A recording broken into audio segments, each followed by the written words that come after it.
Nous avions en début d'année imaginé la reprise. Faute de pouvoir l'anticiper, nous avions au moins dessiné les contours d'un enchaînement positif. À faible probabilité certes, mais à probabilité non nulle néanmoins. Quelles en étaient les conditions? 1. Une reprise américaine solide, elle s'est bien dessinée. 2. Une inflexion des politiques de rigueur, c'est bien ce qui se profile depuis quelques semaines, au moins pour 6 pays européens, dont la France. 3. Un maintien des taux d'intérêt à faible niveau, limitant la casse industrielle, favorisant la valorisation des actifs, à défaut de porter véritablement une reprise de l'investissement. Et c'est aussi ce que l'on observe aujourd'hui. Et pourtant, en dépit de ces 3 éléments, force est de constater que l'économie européenne continue à s'enfoncer et tire l'ensemble de l'économie mondiale vers le bas. La reprise connaît de plus en plus de ratés outre-Atlantique et dans les pays émergents. Et face à une demande mondiale anémiée, on assiste aujourd'hui à un sauve-qui-peut dans l'émission de liquidités. Tout le monde s'accorde à reconnaître que les politiques monétaires dites non conventionnelles ont permis d'éviter le pire. Elles ont au moins repoussé le spectre de la déflation, mais leurs effets secondaires posent véritablement question. Premièrement, elles ont réarmé la guerre d'échange et certains réflexes protectionnistes, notamment dans certains pays émergents.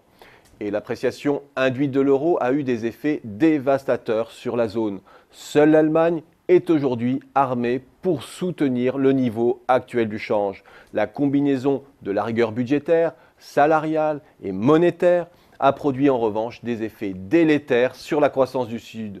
Du coup, la divergence réelle européenne menace de plus belle son intégrité. Deuxièmement, l'abondance des liquidités et la faiblesse des taux d'intérêt favorisent le maintien de surcapacité mondiale. Or, c'est cet état chronique de surcapacité qui entretient les tendances déflationnistes de l'économie mondiale, qui exacerbe la concurrence par les prix et le moins-disant salarial et social. Il exacerbe aussi les tensions sur les ressources rares. Résultat, l'économie oscille en permanence entre menaces déflationnistes à chaque ralentissement et inflation sur les ressources rares à chaque mini-reprise.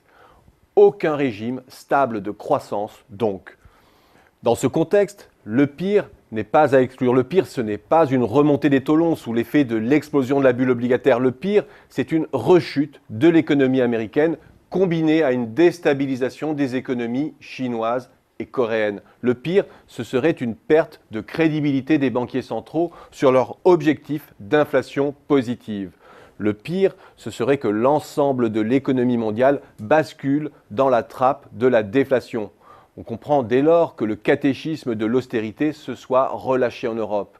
Il reste maintenant à désarmer la concurrence sociale et fiscale sauvage à laquelle se livrent les économies développées et émergentes.